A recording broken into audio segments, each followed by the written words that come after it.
I hope you remember how to do all this, mate. 'Cause I don't. Yeah. Hello and welcome to Real United Talk. My name is Riggs and I'm joined tonight by Mad Marcus. How you doing, Marcus? Mate, you're right. Yeah, not bad, mate. Yourself? Ah, been better. Tonight we're obviously going to be going over things that have happened today, like the 1-1, well, dross, if you want to call it, against Southampton. We're going to be discussing Ronaldo. You know, do you think he's finished? Do you think we should be sticking with him?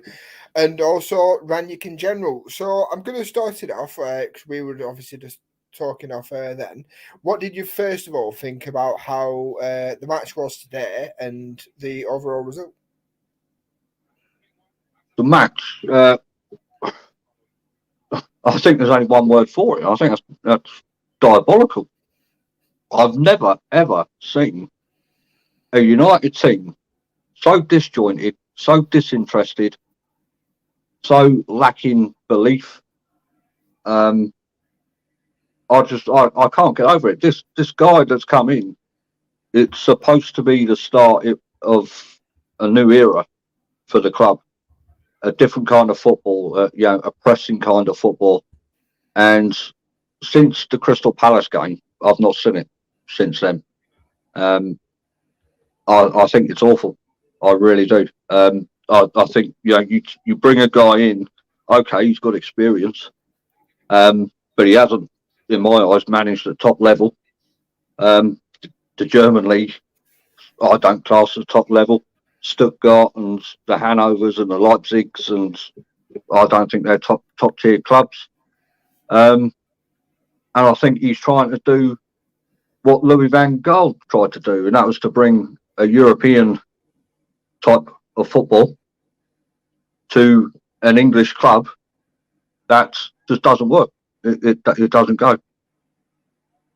Mm-hmm. What No, about you? I agree to an extent. I think as United fans, I think we're almost stuck in an idea of a certain way of playing, like to do with Van Hal. Obviously, towards the end, we almost kind of knew that it wasn't going to work. We had people bloody falling asleep in the ground.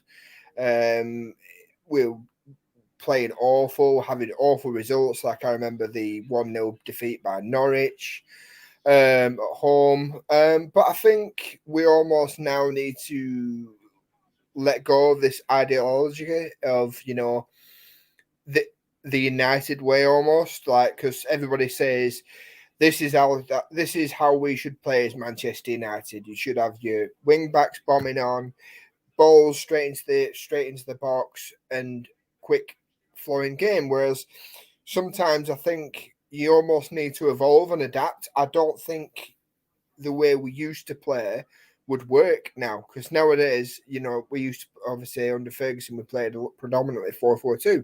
I don't think 4-4-2 works anymore. So I think having somebody like Ranić in with new ideas and new tactics, bringing something in from Europe, I think it can become something really good. It's just whether he'll get the time as, if he gets the job as a full-time coach, because like he said in his first press conference, he might recommend himself and the board might go for it. But yeah, I just think that we can't. You guys haven't been live for a while. Cash flow. Yeah, I just think we almost need to get out of that idea. Maybe a new, reinventive way of playing football would necessarily be a good thing. But do you think this style that he's trying to bring is the way forward? I think so, yeah, because you've only got to look at who the people that have what's the word? Learned from him in a way have gone on to do well in the Premier League. Like you've got Hasenhuttl from today. If the way he wants to play is implemented like the way Hasenhuttl did today, it works well. Like people have coaches have come out when we first got him, like Tuchel, Klopp, Hasenhuttl, Nagelsmann. They're all almost disciples of Ranić. So I think, and 3 of them were playing in the Premier, were managing in the Premier League now, and you can almost see that it works in the Premier League. It's just whether he'll be given the time, because obviously, like we were saying off air, it's okay coming in and having all these tactics, but if you haven't got the players to be able to perform those tactics, it almost then becomes virtually impossible. Like, I was thinking this the other day. Everybody now says, "Oh, I wish we could, play the Klopp way almost. High intensity, full on football." Everybody forgets the 2 years prior to Liverpool starting to become dominant. The 2 years of crap almost. The stupid, draws and losses. Like I remember us going to Old Trafford and absolutely spanking them. The 2-1 game when Juan Mata scored? I'm sure that was against Klopp. And then the year after we went there and won 1-0 when Rooney scored. So, these things take time, and, fitness needs to be built up. It's not like a normal playing style where it's like, okay, pass it here to them, press there. They need to be fit enough. And if they're not fit enough to run full pelt for 90 minutes, then that takes time. That isn't something that can be just drilled in quickly.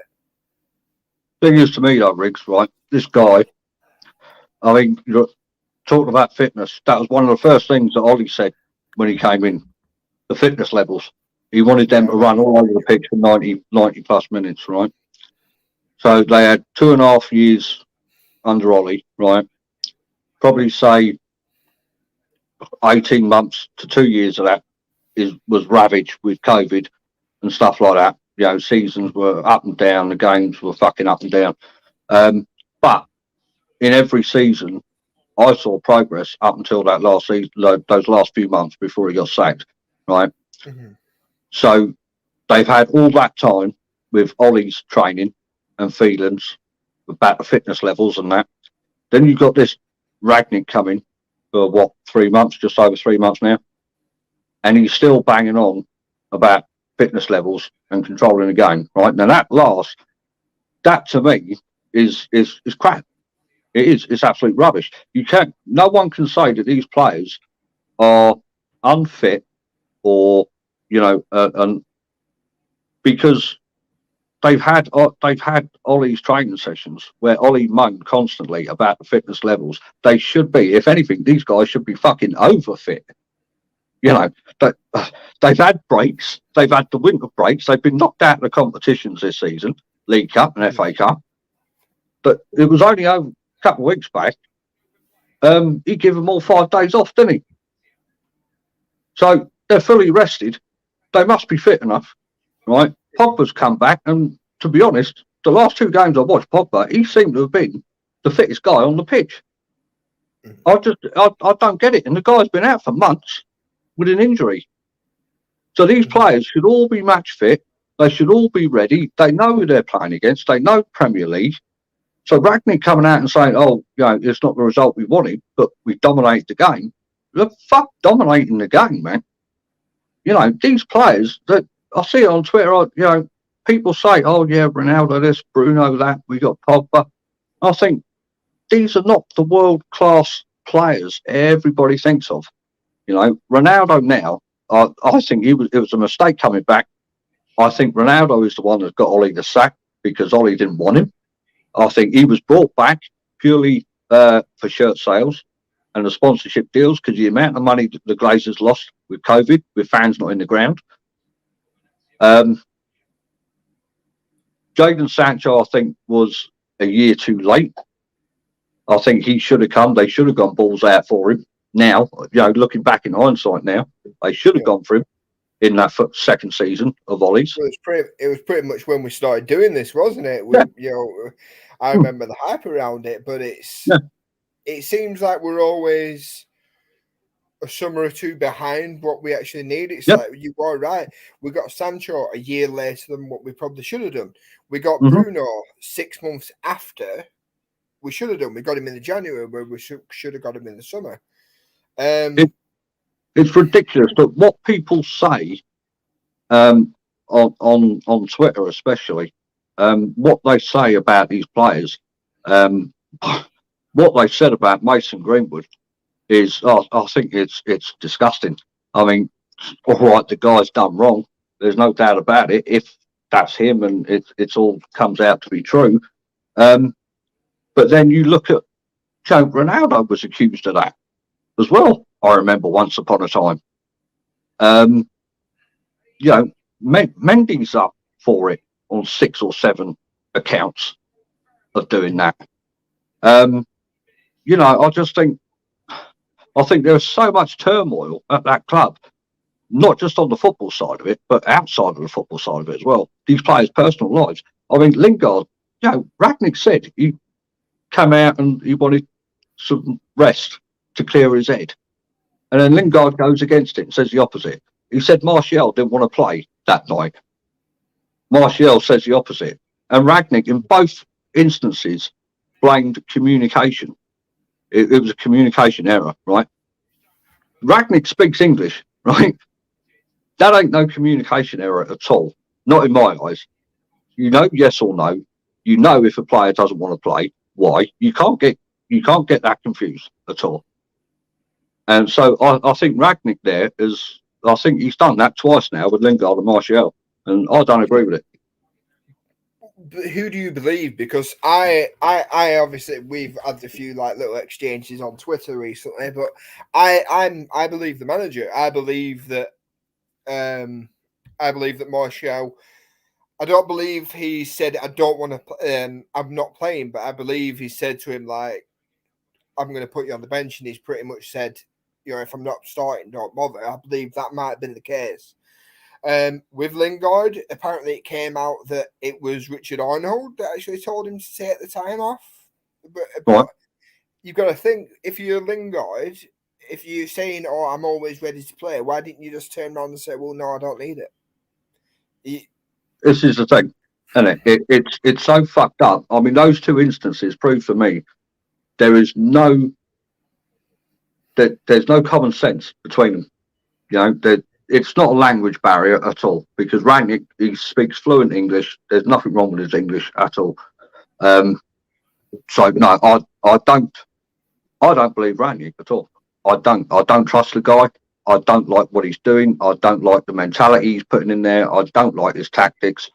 It's very much to me Louis van Gaal, and I think the last 3 games especially has proved it. We take the lead, right? Exactly like Van Gaal used to do, right? His philosophy. If the opponent ain't got the ball, they can't score, right? This is exactly the same. It's just a German version of it, not a Dutch version, right? It's the same thing. We get the ball, we play about in the first half, we get the goal, that's it. They go in for their half-time team talk. 2 minutes later, it's in the back of our fucking net, right? And it's the same stuff. It's sideways. Keep the ball. Now, he's got Dalot playing. I'll give him that. He's got Dalot playing on that right back situation. Do you think Dalot's playing well though? I think so. Yeah, I think. Well, you touched on it earlier. You was on about the fullbacks getting forward, right? The United way, get the fullbacks going forward. I don't see Wan-Bissaka doing that at all. Not at all. No, Wan-Bissaka is obviously always going to be found a bit wanting going forward, but I find with Delors, like when we used to do shows originally, it was, if remember, we were saying pretty much that's it. We think Delors got him. I can't remember why we thought. If you remember, Rick, going back when Mourinho was in charge, right, and we was in the Champions League against young boys, and Delors was on that right hand side, and in the first 5 minutes he'd already put in 3 crosses into the box. I've not seen that ever since then. First 5 minutes of a game where United right back have put in 3 crosses into the box. I think with Delors, it's hard because he gets into good. I'll give him one. He gets into better positions than Wan-Bissaka does. But I find that lately, I don't think he's actually got an assist yet. For someone that puts the amount of balls in that he does, like, correct me if I'm wrong, I probably am wrong, but I don't think he's actually got an assist, and it's always, he gets into a good position, but his end product I find really not that great. A lot of the time, he'll have a shot when he shouldn't, or he'll almost try and put it to the back post rather than putting it on the penalty spot. I think sometimes if he actually used his head a bit and maybe driven a few in low and stuff, I think it'd be a lot better. But I just find him really frustrating personally. But yes, he is better than Wan-Bissaka going forward. But at the minute, we seem to be leaking goals left, right, and centre almost. So upon that, I'd probably want to see Wan-Bissaka come back in for a couple of games just to almost shore things up a little bit. Well, probably, yeah. I mean, the goals that we're leaking, they do seem to start from our right-hand side. I mean, Carly says there, look, Delay's quite poor offensively, right? But you look at the situation, Wan-Bissaka or Delay, right? If you're looking at going forward, who's the best one, right? It's got to be Delay. Wan-Bissaka's crossing is fucking dire. It's diabolical, mate. I've seen that lad. He gets in on ice, isn't it? Mate, he gets to the side of the box, right, and he'll look to go back. He just doesn't whip it in. You know what drives me? Well, I sometimes think to myself, how? Apparently, before he transitioned into a right back, he was a winger. Normally, a winger, because that's what position I played. You've got to be nimble. You've got to be skillful, and you've got to have a good first touch, and you've got to be able to whip across him. And he doesn't seem to be able to do any of those three things well. Fair enough, defending wise, is class. Yeah, but it doesn't seem to be able to control the ball well. It doesn't be able to seem to cross well. Fair enough, it does get a few good crosses in, but not as many as not for what you'd expect for that kind of money for 50 million. A minute here. The big issue at the minute is Maguire, and I can't believe his poor form at the minute. That's from George Kyle. But it's like I said, I don't think Delors playing that great. But it's like who would you bring in if not for Delors? Obviously, if you're saying you don't like Wan-Bissaka, and I'm saying I don't like Delors, it's like you've got one that's really good offensive. Well, I'm using the word really good here as maybe an overstatement. You've got one who's good going forward offensively, Delors, but poor defensively. And then you've got the roles reversed for Wan-Bissaka, who's poor offensively but good defensively. So that's why I'd probably drop him back in for a couple of games just to shore things up a little bit, because I think at the minute, like George Carl says, Maguire's that bad out of form at the minute, and like we said off air, he's not going to be dropped.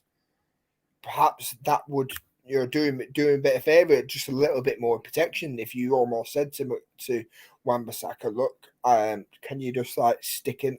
Can you come inside a little bit and just almost protect him? Because until we get to the summer and we get a new centre back, I don't see anywhere to really continue forward, because I don't think he trusts Lindelof to come back in yet, because I think Lindelof isn't that great in there. Apart from that, I'd say he beats Maguire on everything. I will say that's one thing that does annoy me about Ranić. Phil Jones, obviously, he came in due to an injury crisis. He's not going to start picking him, and he's too injury prone. You've then got Bailly, who's the exact same. So until we get to summer, it's almost going to be a point now, I think, where we're almost going to have to literally just protect Maguire with our lives. He's our weak link at the moment. Because now you're going to have to almost start playing two defensive midfielders. Like he didn't today. We started a 4-1-2-2-1 or a 4-1-2-3, if you want to look at it that way. And we still drew. So I think now we might go uber defensive, like when you were saying about fitness a minute ago with Ollie. I think for the first few months of Ollie being in charge, we was a very much fitness-centered side. But I think as soon as he got the job, it wasn't the same. His tactics wasn't the same. It wasn't this gun-core team. It was almost... I think he was almost... Once he got the job, it was too scared. He was scared he was going to lose it. Yeah. But the way we played, though, Riggs, it's better than what we got now. this I don't know why this guy loves playing narrow formations all the time. I really don't. We've got a team that has wingers or have been converted into wingers. Mhm. You know, whether they play or not is a different thing. But the players are there for those positions, and he'll still persist in playing narrow formations. And Well, it fucking baffles me. It really does. with the way Ranić tends to play, and I think we will see if he does end up staying for another year, I think you'll see it be implemented better next season, because a typical Ranić system isn't, predominantly with wingers. In a normal Ranić system, his wingers are almost two number 10s, so and the width comes from the right back and the left back, which I don't. Although I do like Shaw, I think he crosses well. I don't think you could really rely on Shaw and Delors to be able to create and do enough width to be able to get forward and back. So and for that reason, I don't think that's why he's playing that normal formation. And plus, you had Bruno, who was number 10, playing at 10 when he was playing the 2 10s. But then you had Greenwood, and obviously he's not a fucking number 10. I think, fair enough, he had a decent goal scoring record, but his assist record is pretty piss poor. Rashford, he's another one. He's not a number 10. He was a striker playing up with Ronnie. That was never going to work. So perhaps that's why. I think January proved quite decisive in United's for what they're going to do in the summer. I think if they were looking at Rangnick staying for another year, I think they would have got him the defensive midfielder and possibly the centre back, because that they must know that those two positions are a must. And seeing as they were halfway through the season, and at that point in time they were in the top four, they would have got him if they believed in what Rangnick was doing. So I don't think he'll be there in the summer. I really don't. Do you and I've got to say, do you think he'll have gone upstairs by then? I fucking hope not, mate. I hope not. I don't see what he's brought to that club. Like I say, the mentality of the players, they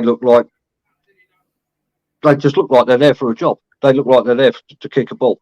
They look lifeless to me.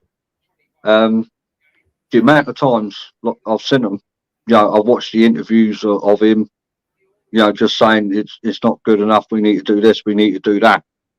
And I think, well, come on then. You've had 3 months here, right? Even these results in these 3 months are nowhere near as good as what, say, Jose got in his first 3 months, what Ollie got in his first 3 months, Van Gaal in his first 3 months. Fuck me. I can't remember Moyes' results in the first 3 months, but I'll tell you now, the football has got to be better than what's being played now. It had to be. It had to have been. So why on earth there is no... I'm sure Moyes' first game was a 4-0 win away to Swansea. Oh, mate, I don't know, but the results have got to have been better than this. Even the performances have got to have been better than this. I don't think a European style of football suits this club. And I think a lot of the fans won't have the patience for it. I think a lot of United fans are very much, they want success now. They don't have patience. They like it when things are going along properly the way it should be. I think a lot of people will be thinking, God, thank fuck for that when he goes in the summer. I really do. I just think they're too scared to say it. Well, I'm looking forward to seeing, if he does obviously do it, because obviously I want Erik ten Hag, and if we can't get him this year, if he said today, I don't want to leave Ajax next season, but the year after that I will come to United, I'd gladly take Ranić or Pochettino, because I just don't see what Pochettino would bring. He bottled it at Spurs. He's bottling it at PSG, arguably. I just don't think it'd just be literally another person to come in who will just do as he's told. And I think that's maybe why Ranić might not get the job, because he's honest and he doesn't exactly go with what the board says. But I think at the same time as well, I do think we've been unlucky past few games, like with weird decisions, like that handball in the FA The Cup. handball, yeah. That was weird. Yeah. We had that. Then we had, against Burnley, like the Pogba own goal thing. That happens if you slow down any phases of play, chances are you'll see that happening. Players grappling. I just found it just really bizarre, but like today, I can't excuse. I really cannot excuse that first half. As soon as we got the ball, got the goal. It was like, okay, why are you not pressing on? And you could see that Southampton was, pressing towards the end of half, and I was like, okay, right, just get in at half time, and we'll see what happens. And then it comes out straight away, and we concede it straight away. And from that point onwards, I've just thought, well, that's it. Even though we had a full, pretty much 45 minutes to go for that second goal and get the winner, I did not feel confident at all. And I don't put that down to Ranić. I put that down to the players. And I think, as soon as, because in the second half, Sancho went over to the right wing instead of the left, which I have no idea why. He played really well the first half on that left wing, scored from that left wing, and then plays the second half on the right. I don't know if that's like an agreement that he has with Rashford, like 1 half I'll play on this wing, you play on the other one next one. I don't know. But as soon as Rashford got on that left wing, you knew what was coming. Every single time he's either going to try and cross it and be awful at it, or he's going to fuck up. And I just have no belief at all in Ronaldo. Like the title of the show goes, at the minute I think he's now starting to show his age, because fair enough, he was bad today. Like, there's no defending it. He was bad, and that hurts me to say. As a person that is a fan growing up, I always thought Ronaldo's a legend. I didn't have many bad words to say about him. It was my favourite player. He came in after Beckham. But the way he's acting and playing lately, it's really getting on my nerves. Like, the way he played today it just looks like he can't be arsed. I don't know whether he ran down the tunnel at the end of the match. I don't know that. But, he had that chance where he took it round the keeper, misses. Against Burnley, he arguably should have at least scored one of them headers. Middlesbrough, what the fuck was that? I just think now he's finally starting to show his age. The Premier League is the toughest league in the world, right? It's the most grueling league in the world. It takes its toll mentally, physically. You name it, you'll get drained from it. I mean, why? It makes perfect sense why they brought him back. It's the money side of it. It's as simple as that. They lost fucking millions through COVID, and they'll get it back through him, through his name, through his shirts, everything, right? So for me, United are a business, and that made good business sense. Now you can tell it was a bad deal. Now you can tell it's a bad deal. What would your opinion of Ronaldo have been like if he'd have gone to City? Well, now, if he hadn't come to us and he'd have gone to City, like apparently was agreed, what would have been your opinion of Ronaldo? I'll be honest, on me, it literally would have been all right. Well, 2008 and the Premier Leagues and the FA Cup and the League Cups, you can stick up your fucking ass. You just don't do it. I think I wouldn't have been happy about it at all. But I mean, at the end of the day, man, it's their job. Riggs, if you're a player and you got United offering you 300 grand, right, or you got Port Vale offering you 50 grand, right? But you're a fucking Man City Man City fan from early age. Mm-hmm. You ain't going to Port Vale, mate, for 50,000. Mm-hmm. You go in 300 grand. Come on, it's fucking money, isn't it? Oh no, but considering like we're almost I do view us as the club that made him. Fair enough, we bought him from Sporting, Yeah. and we developed him. I think that would have been just a massive, a massive fuck you to us, the fans, to Ferguson, and all the other people he'd played with previously. I just don't think you'd have been able to do it. But I mean, at the time, I'll be honest, I was like, I was happy, but I was at the same time like, as someone who watches Italian football, like he was scoring, but it just, I don't know, it was something just wasn't quite right. I don't know whether you could see that obviously he's been aging. But I thought, oh, well, perhaps when he comes back into the Premier League, it'll almost be a new lease of life for him. And I think he started well. But now we're at a stage where, it's the winter, it's January, February, the games are starting to Mhm. come thick and fast like over Christmas. Yeah. And I just think at the minute, we're arguably better without him. As bad as, and that hurts me to say.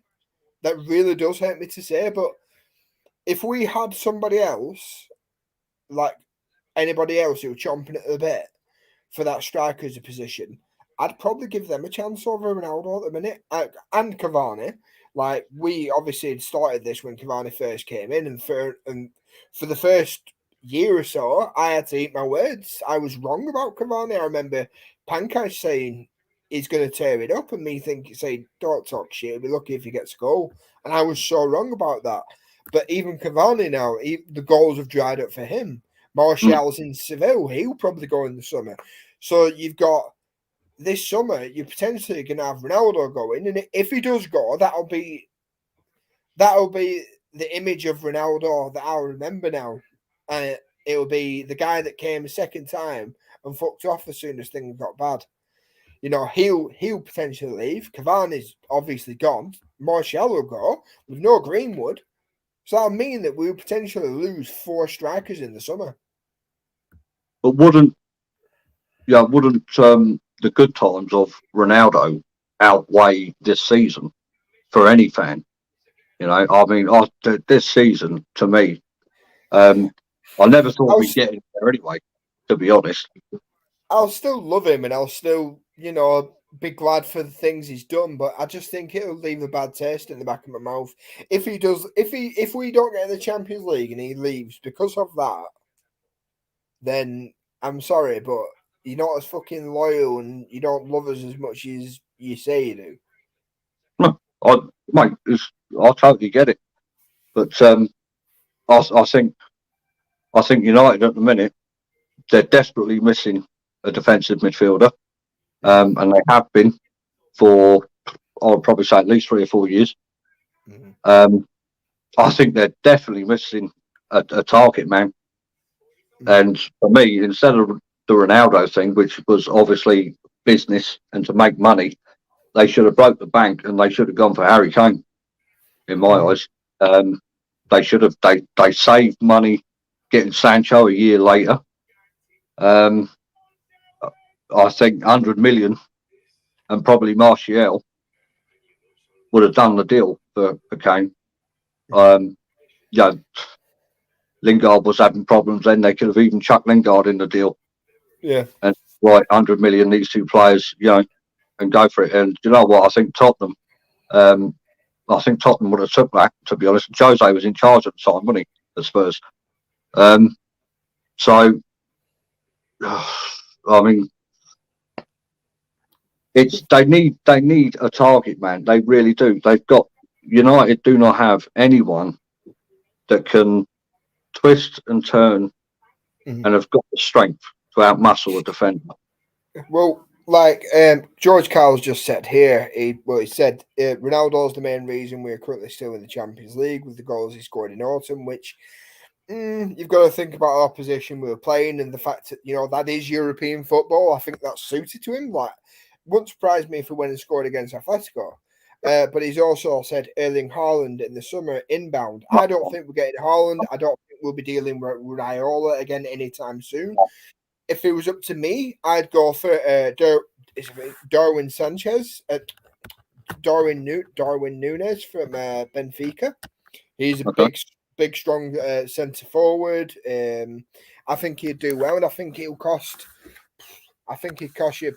Portuguese players, Portuguese league players don't tend to always cost a lot, so I think you get him for a decent price, and then I think you could, because obviously in the summer we're going to need to replace Pogba. We're going to need to replace. Well, we're going to need to buy a CDM.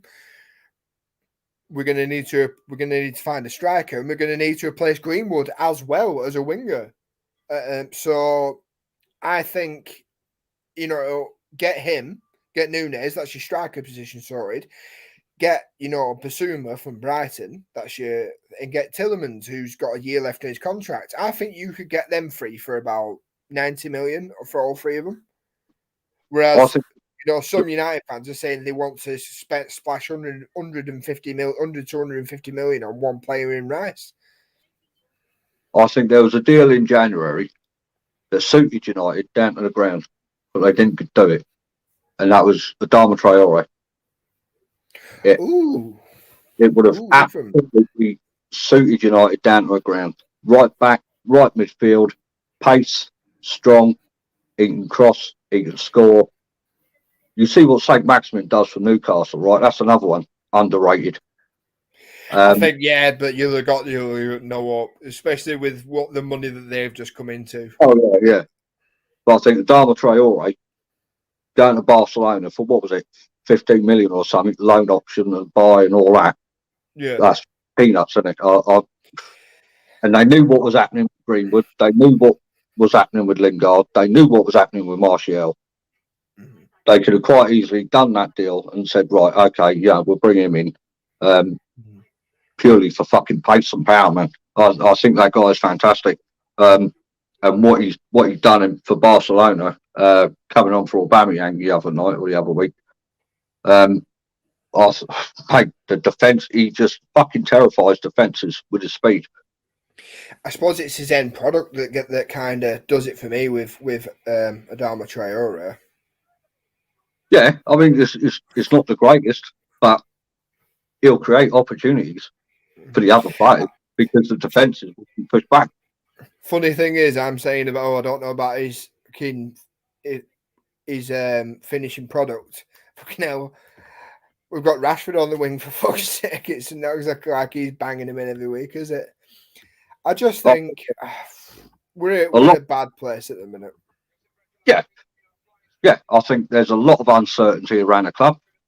Again, I think this summer will be a fucking diabolical summer. I think it'll be terrible. I don't think you're going to see any big names come to the club because no one knows who's in charge. I think when it's announced, whether it's going to be Rangnick still in the hot seat or it's going to be Poch or Ten Hag, they're going to come in and, the summer transfers, what is it, 6-7 weeks? You know how long United take to do deals, man. They're not going to get fucking big names in. It'll be we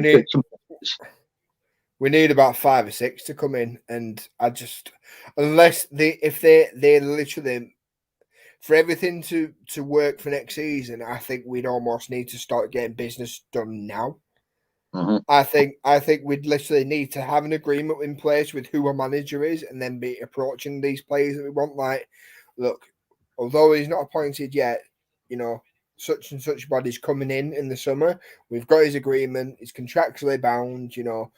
We want you, and we shouldn't be like saying to the second or third choice player. We should be going for the players that he wants. Like, I almost feel like sometimes as United, we're almost like, oh, well, anybody will do. Whereas we should be going for the best.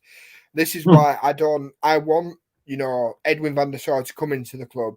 I want Ten Hag to come into the club because, in my opinion, they are the best at their roles that's out there at the minute. I don't think, obviously, you can't get Klopp and you can't get Pep.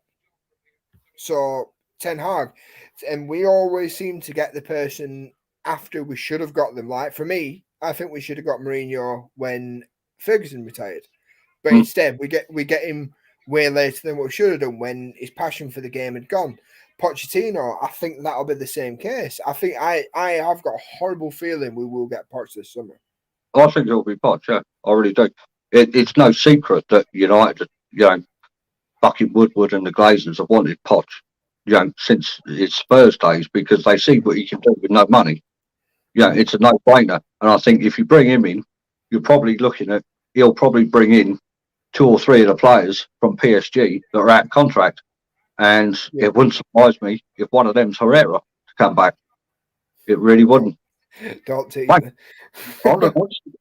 honest to God, it just makes it makes sense. You bring in Poch, you bring in a guy that was underrated at United. People loved him for spitting on that 6 badge, made him legendary. He can sit there, he can do a job as a DM, and it makes perfect sense. He's free, So for me, that is, I mean, I don't think if Ten Hag comes in, I don't think he'll get the time. I think if you bring in a manager that's that young, you've got to give him at least 3 years, at least. Yeah, definitely. I think it is interesting to see what will happen because I like I said, I want Ten Hag because I think he develops youth, but he also gets you playing the right way, a very positive attacking style. But I just think if he was to come in, we would literally need.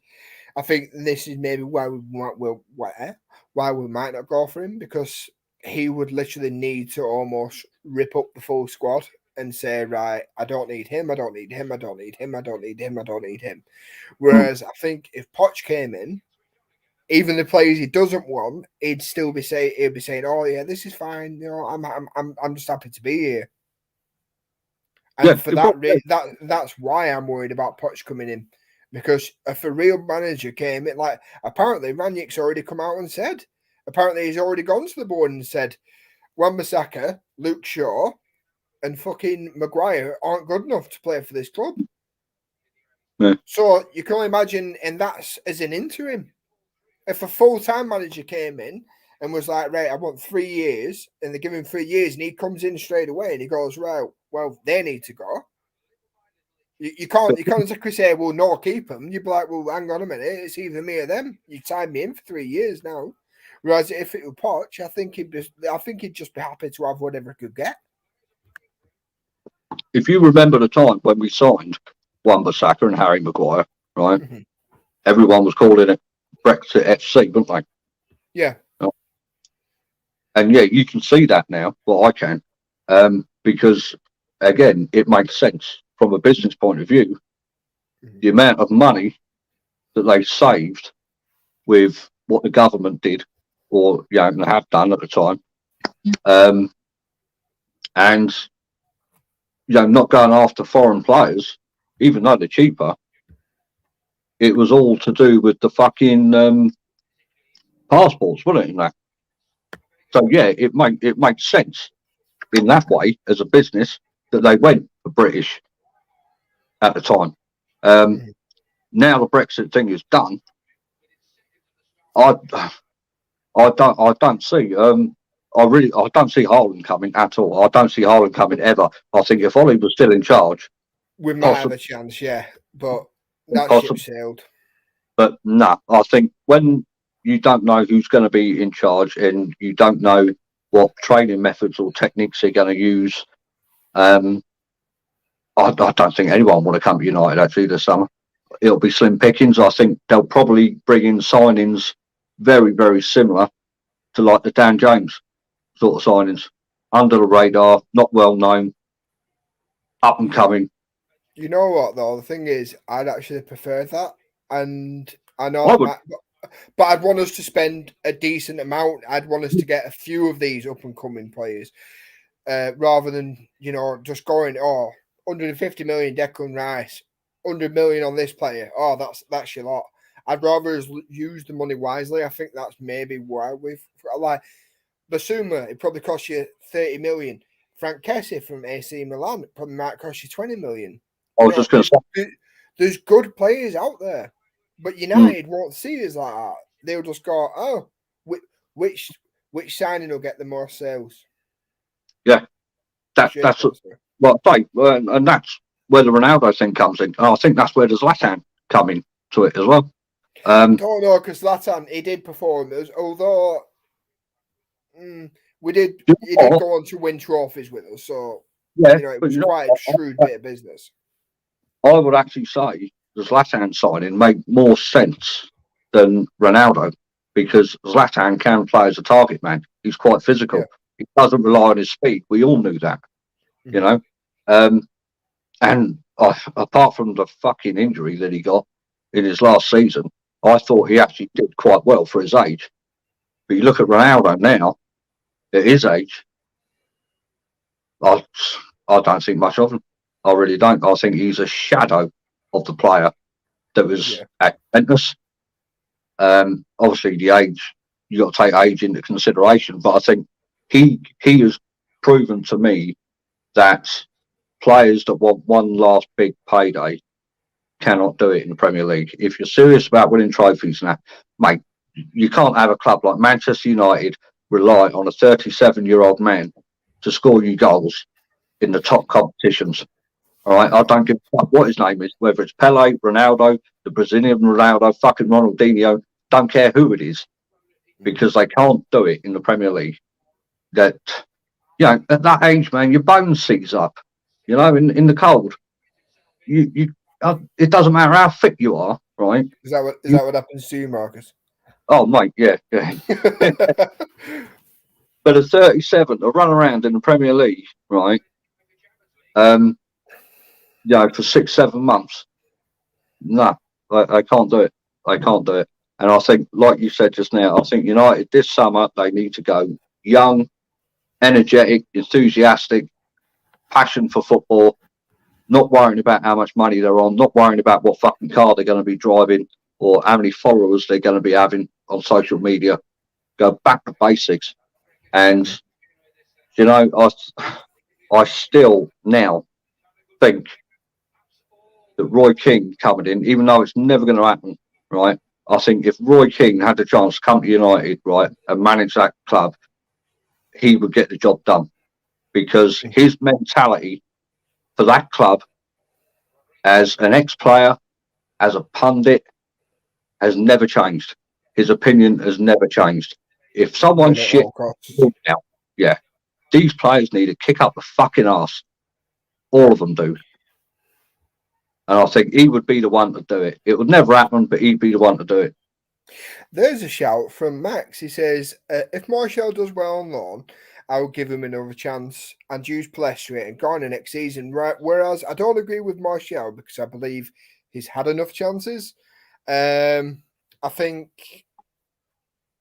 the thing I don't like with Martial is he does well until there's somebody on his coattails, I believe that's the saying, until there's somebody pushing him.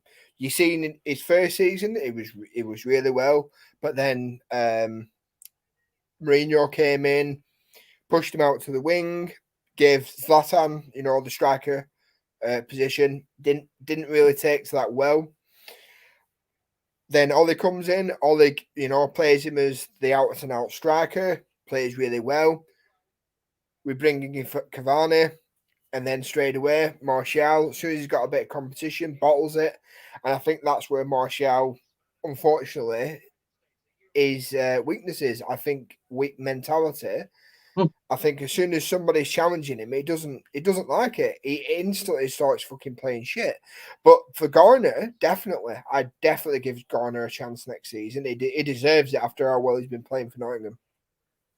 You know, I mean, talking about him, Garner, mate, I think he's done really well. I think, you know, from what I've seen, hands up, I've seen him an awful lot, you know, this season and stuff. But what I have seen, he's done really well.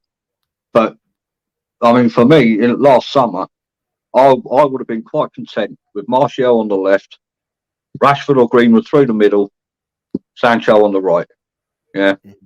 And whoever out of Rashford and Greenwood who don't start, obviously on the bench, and I would have had that Diallo on the bench as well that we got. And I'd have been fine for that. I made it quite clear I don't like Martial as a striker. I don't think he can do it as a striker. But on the left side, he was fantastic. He was good on the left.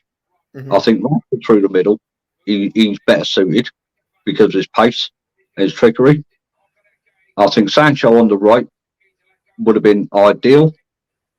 And then, Mason and Diallo on the bench, I would have been quite happy going into this season with that.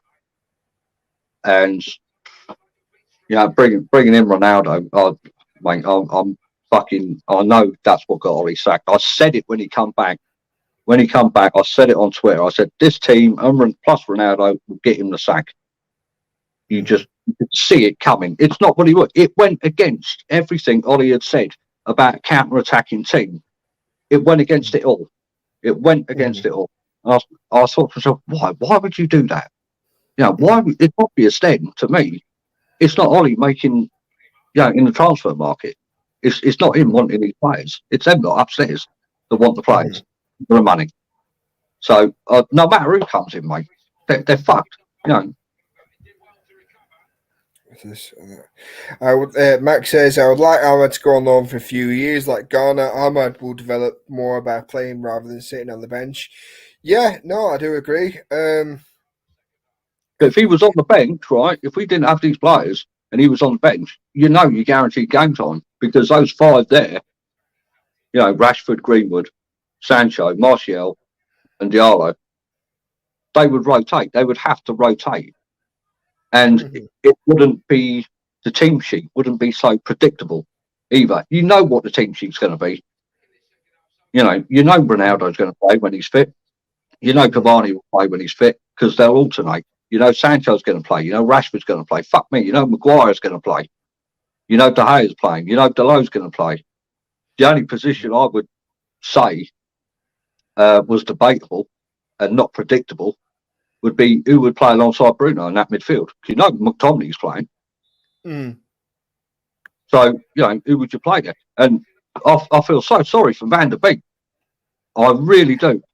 He bossed it today as well. But I mean, this Adam says, "Hello guys, I'm a Chelsea fan. What did you guys make of Borges' performance yesterday? Oh, there must be a bit of a time difference there, but that lad, fucking hell, he tore us to shreds." Yeah. Well, he went past Maguire, right? He sent him back to Leicester. This is a supposedly world-class international fucking defender here, right? For a team that got to the World Cup final, in 2020, right? And he got done like that by a kid. What on earth? But he'll probably, next time he plays for England, he'll probably score against Macedonia and start giving it all that. Probably. But that Southampton team today, right? The players in that team, I saw two different styles there. You had a team that wanted to fight and play dirty and fight for every 50-50 in Southampton, and you had a team there that came out in the second half that just wanted the 90-minute whistle and wanted their paycheck, right? That's what I saw today. And Southampton fought right up until the 95th minute. United were just looking to get the dressing room and get the fucking coffee. And I think this is why I'd almost give Ranić another year. If we can't get Ten Hag, give him another year, because I think Ranić, if he could, he'd like I said, he'd get rid of a lot of these players and get players that actually could adhere to his system. And I think if you did do that, you'd have a team that played like Southampton did, a very high energetic pressing team. But I just don't think these players have the mentality, B, the fitness, and C, I just don't think they give a fuck. I think honestly, I think they see it as a wage, and it's like me, like my job. I mean, I shouldn't say this in case someone from my work's watching it, but I'll let you in on a little secret.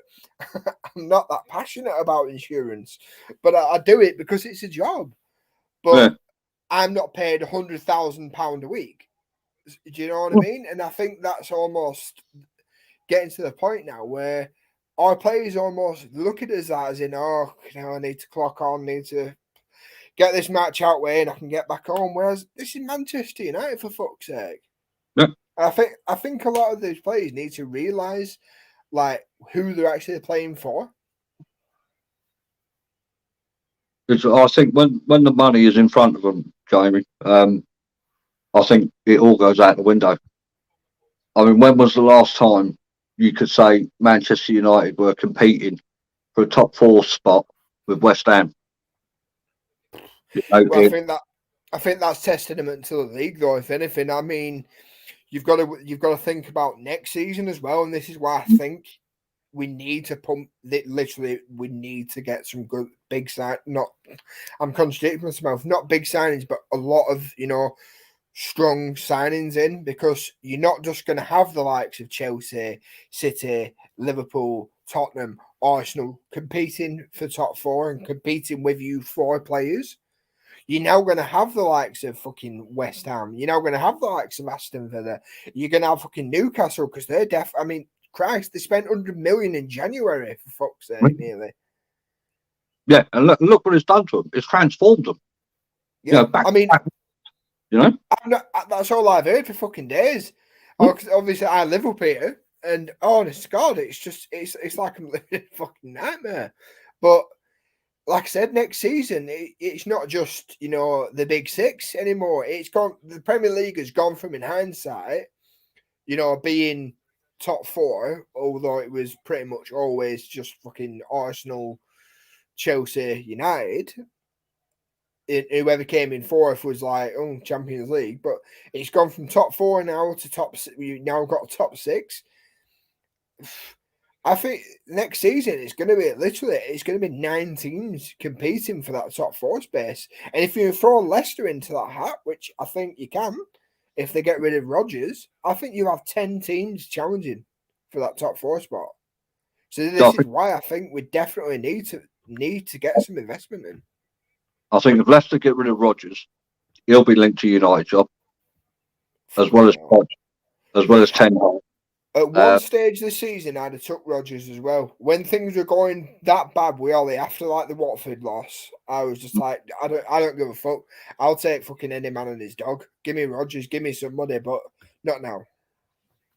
Yeah, they're linked as well. I've seen to Tillemans as well. United. So he's got a year left on his contract, so I think he'd be perfect replacement for Pogba.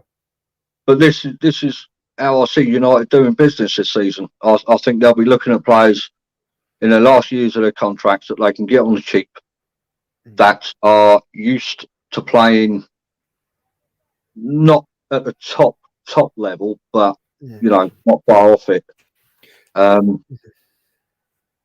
don't see United getting Declan Rice. I don't see United getting Calvin Phillips. Tellemans I could, because he could probably see that as a step up, maybe. But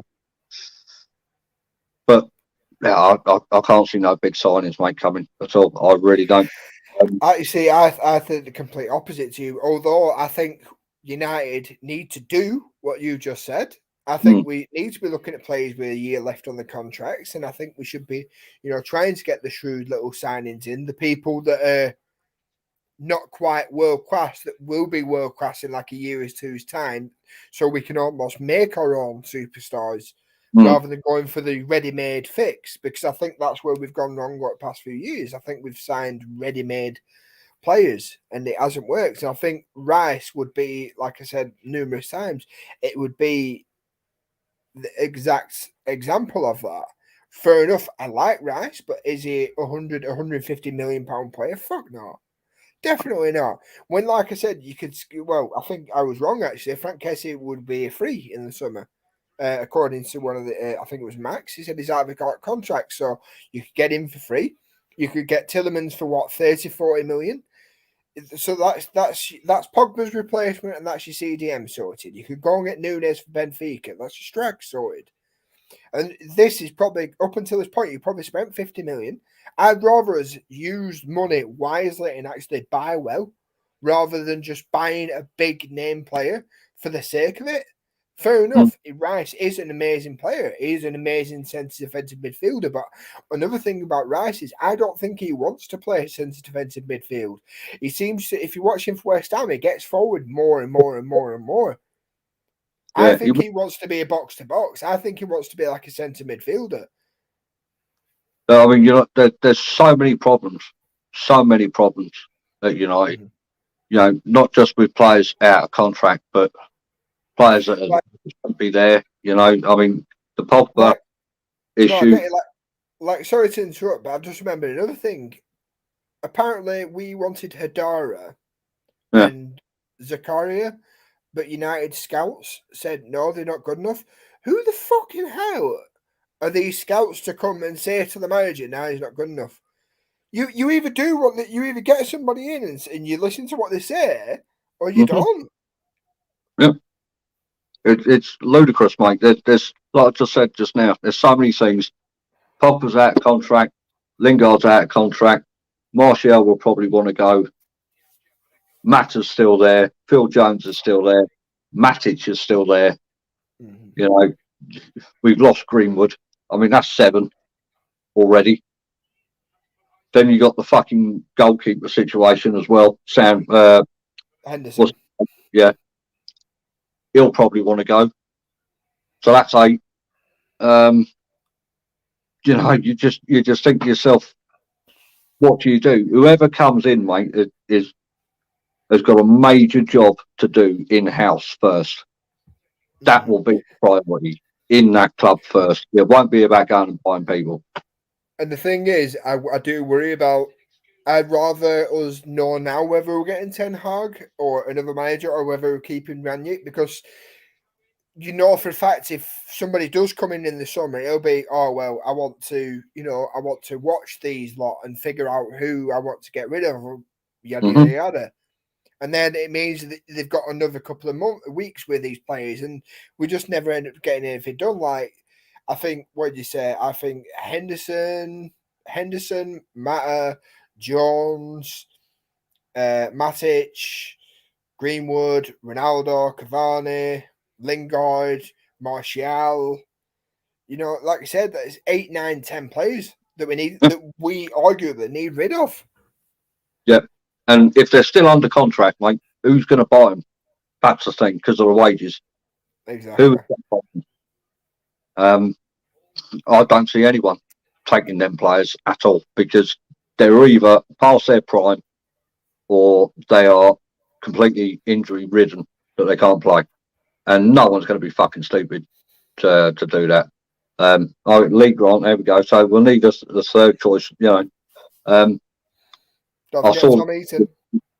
Twitter account boasting the other day that they've done a deal for Pereira. Flamengo. Yeah, some ridiculous. It's like 7 million or something, 8 million. And I thought, what are you boasting about that for? Why the fuck are you boasting about that? Come on, is that all you've got to tweet out? You're that bad because of the middle result or whoever it was before Burnley. That's your fucking news of the day, is it? Pereira at Flamengo for 7.5, 8 million.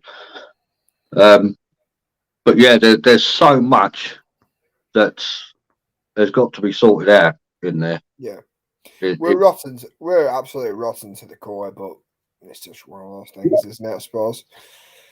Whoever comes in, right?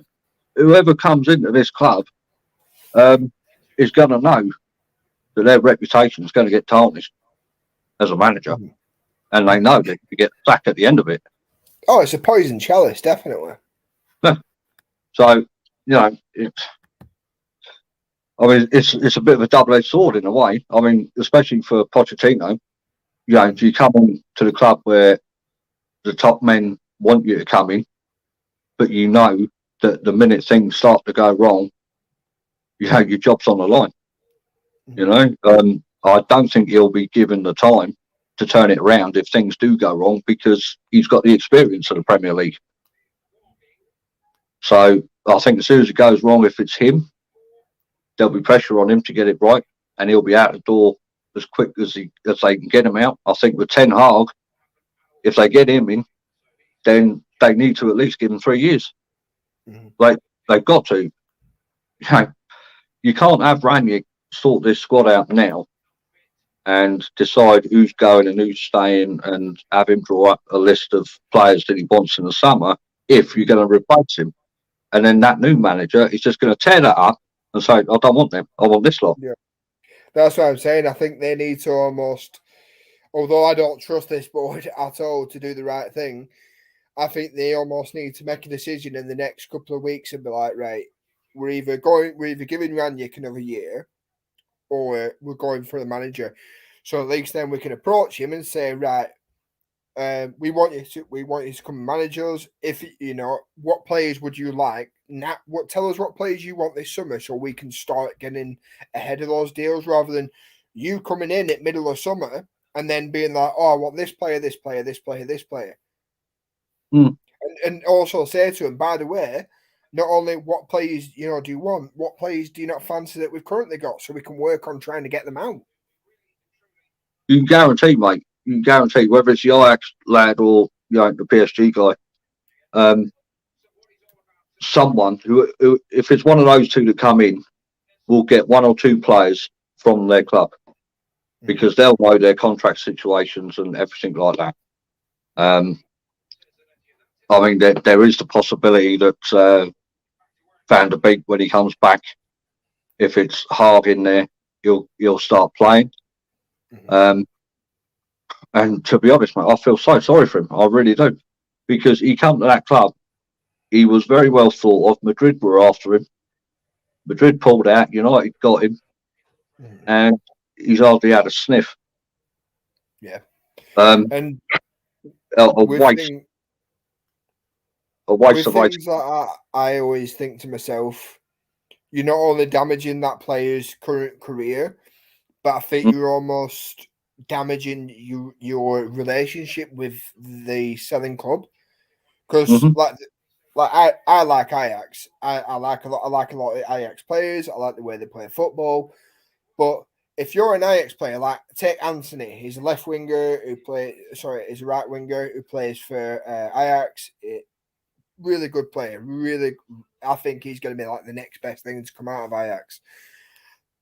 But if you're an Ajax player and you've just seen Donny van der Beek, your previous captain, go from Ajax to Man United just to sit on the bench and promising him more game time, we'll give you a chance, and never doing that, would you then go, oh, I want to go to United? No, you wouldn't. You'd be like, well, look at how they've just treated him. And I think that will almost have, with any player from Ajax will almost have a reluctance to come to us. And I think, like, what was it? Van der Sar said, they wrote us that message. Please take care of our boy, take care of our Donny. I don't think they'd sell us a cold at the minute, unless Tag came in. Well, I mean, you're saying that, about young up and coming guy from Ajax, mate. I mean, you imagine what these well-established players are thinking, and that's why I think you're going to get no one. You really aren't. You're going to get young, not well-known names come into this club, and United will present it as a fresh new approach, because obviously the ready-made players who have been there and done it can't do it anymore, which we've had. And I think that's what Ollie was. I really do. I think that's what Ollie was trying to do with that team. He wanted a young team that was hungry for trophies, and he nearly got it. He was in the final, and it was just. It's just football, mate. At the end of the day, it's a result of business, isn't it? Well, they always say, like, Ferguson was fucking hell. It was one goal away from being sacked. Yeah. But again, see, Briggs, let's go back to a different time where fans had patience. Now, now there is no patience. Now it's got to be instant. I don't know, because there was that famous picture of people saying, like, with Ferguson, we've had enough. But even that was after like a good couple of years, if I remember correctly. You know, it wasn't after Canal nowadays. I mean, I remember when, like, it wasn't that long ago. I think, like, people like Ranić, I think it was only his second game in, people were already saying he wanted to be sacked. Like, how the fuck do you sack an interim manager? Don't know. But I mean, that Akil there about Van der Beek, I thought he was, from what I saw today, the highlights, I don't think there's any question of him not being able to handle the Premier League. Yeah, not. Definitely. I think what that lad needs is very similar to what Januzaj needed at the time. Needed a run of games. Just the blokes come from Ajax into a different country, different environment, different league, a lot tougher, a lot more physical, there's a lot to take on for a young lad like that. And he needed games to get used to it, to get up to speed, and he never got the chance. And again, I'll go back to Ollie. I think probably if Ollie was in charge this season, I think Pogba would have gone last summer, and I think Van der Beek would have been playing this season. To be honest, I think the only reason Pogba stayed was the pandemic. Yeah. I just he's mate, for 2-3 years now. He's been set on Madrid, no doubt about it. No doubt about it. He wants to go. His agent. When his agent says stuff like his agent has, you can, as a player, turn around and say, "Look, that's my agent. That's not me talking. That's my agent." The amount of interviews that guy has done when he's been out on international duty and stuff like that, he could have quite easily said, "That's not me talking. That's my agent." And put it to you tell your agent to shut up, wouldn't you? Fuck up, yeah, exactly. But he hasn't. And it's been like that for the last 3 seasons. As soon as the first one come out with Mourinho, he should have gone then, in my eyes. I'll tell you what, though, fucking what a summer Real Madrid is set up to have. If they get fucking Mbappe and Pogba both on a free. On a free, yeah. That'd be absolutely ludicrous. And I think in that league, I think he'll smash it, Pogba, because it's a slower style. I don't think the quickness of the Premier League. I think he's played well past couple of games, but you're still seeing him do the little things like try and hold people off. Like he was doing it today, but he wasn't at fault for any goals or anything today. I thought he was actually one of our better players, but I think in La Liga, I think he'd absolutely tear it apart. But and then you'll get the people on Twitter saying, "I told you you were good. I told you you'd do this. I told you you'd do that." Right, you get the George Cowles of the world. I think a lot of people are made from the Premier League. They're made for it. And I don't think Pogba suits the Premier League. I agree with what the pundits say, the Souness's and the Kings of this world. You can see he's not adapted to the Premier League at all. And I think that that goes for quite a few players that United bought through the years. Maybe like you said, the Premier League is too quick. It is too tough. That's why they're getting all these fucking injuries all the time. They just can't handle the pace of it. Playing gaming, 3 games in a fucking week. It's stupid. It doesn't help the body. It doesn't help them mentally. But yeah, I mean, some people are made for it. Some people aren't. So, I mean, that's just down to. I would put that down to scouts, scouting out the players. To be honest, because they should be able to tell who could handle it, who can't. And yeah, a lot of those signings for United over the past few seasons have not been good enough. I mean, Dan James being one, I wouldn't have got rid of him then. if you were going to get rid of him, I would have done it probably a season or two later. I wouldn't have got rid of him then. I really wouldn't. You got Ollie, who brought him in on a recommendation from Giggsy, apparently. He comes in, he starts off quite well. He was young, he was learning, he was a natural winger. He had trickery, he had pace, everything Ollie wanted. But then, I don't know, maybe it just got to him. Something I don't. The Dan James thing, I don't think I'll ever understand it myself, because if I remember correctly, I think we played like 2 days before the transfer window shut that year. And if I remember, Dan James actually started in that game, and then we sold him 2 days later. Yeah. And it's like, well, hang on a minute. If you're selling him, it means that you don't need him or you don't want him anymore.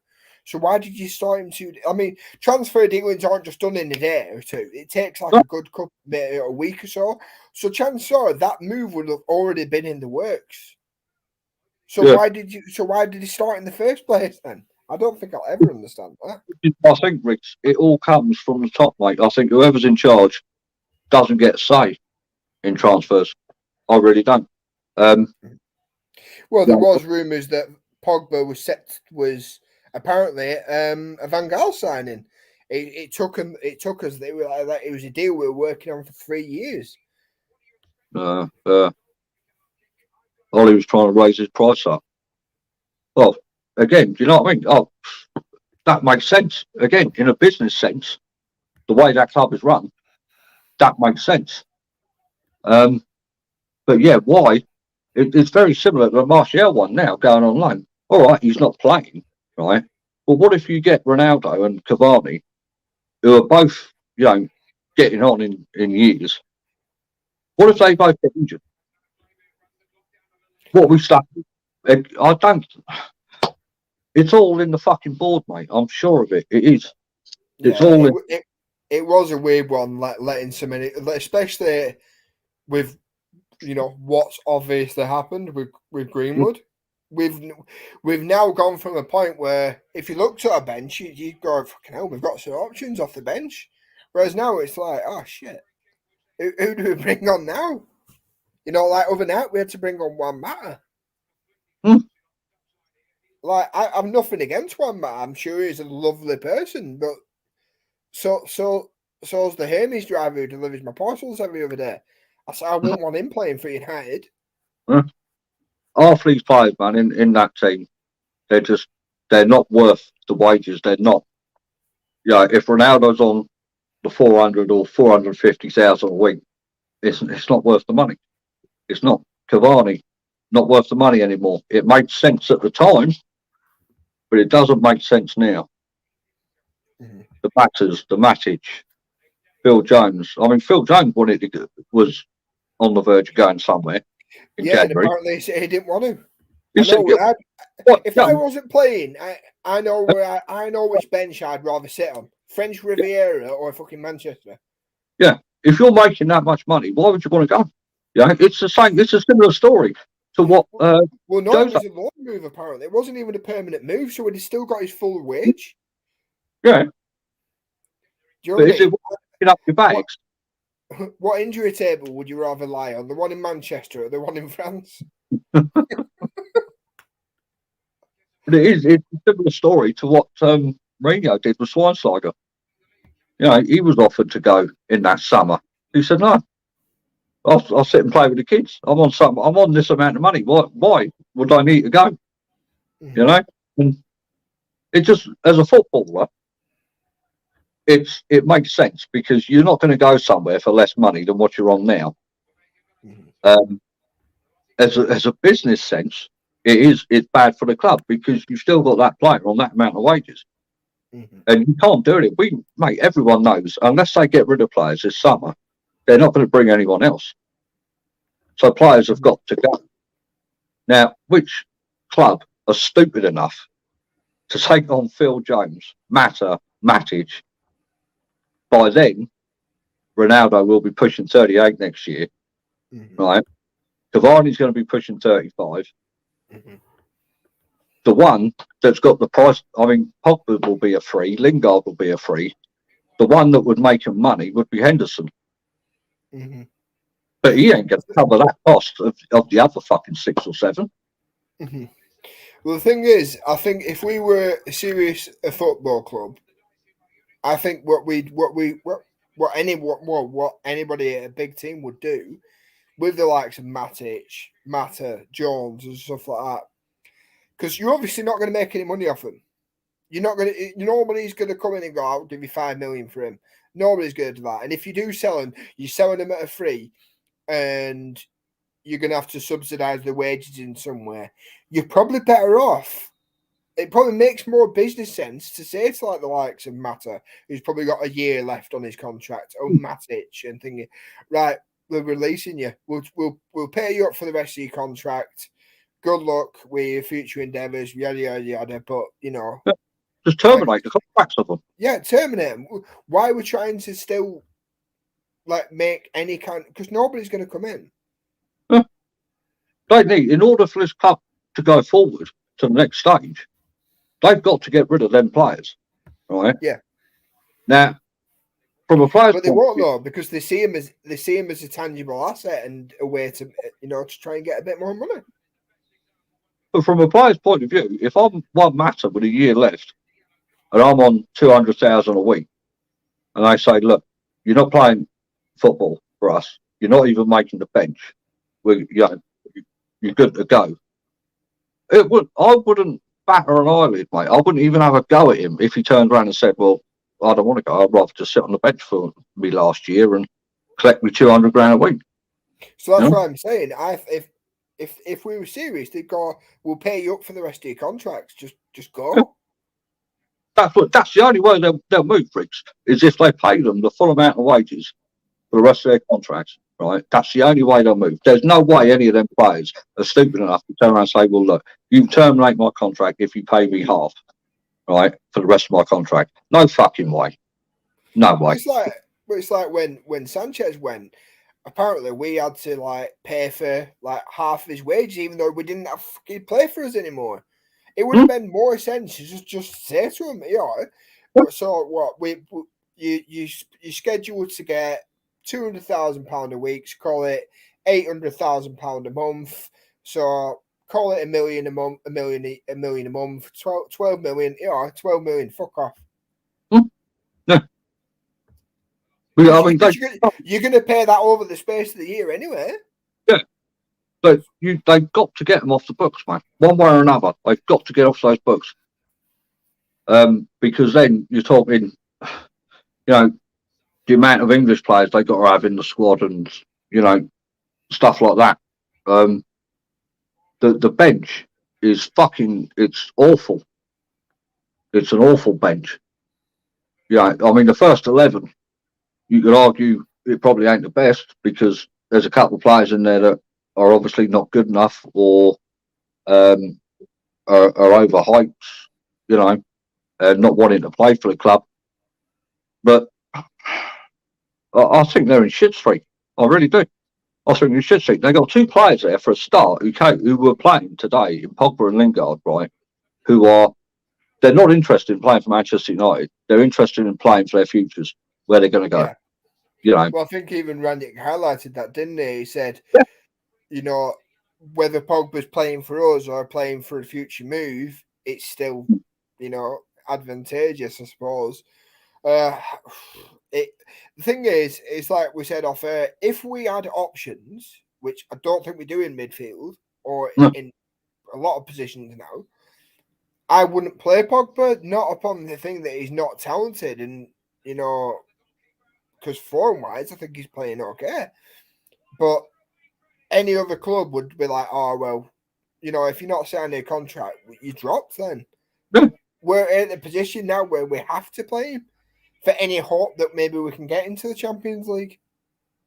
Yeah, I mean, there's not even any youngsters, in the reserves or anything to come into that midfield now. There's Hannibal, but then same again. You thrusting, Hannibal Magebit into go on, perform. Yeah. I mean, the Elanga thing, he's done quite well, but again, it's been a steady over time sort of thing to bring him in. Yeah. Yeah. If he says to Pogba and Lingard, right, you're not playing, you're not signing contracts, and you've got to shove someone in there now, I don't think United have anyone to come in there now and do that job that those two could do now. And I think this is where the transfers come in. They always buy people that have been there and done it. It's almost like the club now are too scared to invest in the youth because they need instant success.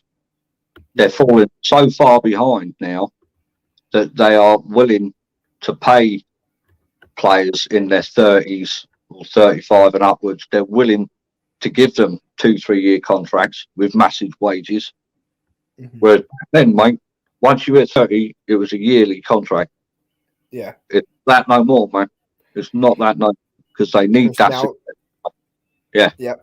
And now they view them as assets. But anyway, right, I'm going to wrap things up anyway. Thank you for joining us, Marcus. I've really enjoyed it. I genuinely really have, and hopefully I can get you on more, and hopefully we can start doing this again when we, both got time, and hopefully things start picking up. Really. Yeah, no worries, man. Pleasure. I'm always around. Just give me some notice. I'll try to. Don't forget to like, share, and subscribe. Also, follow us on Twitter. I think I need to change the actual tag, so I'll put it in the description. But yeah, thanks everyone for watching, and try not to let this game today ruin your Saturday.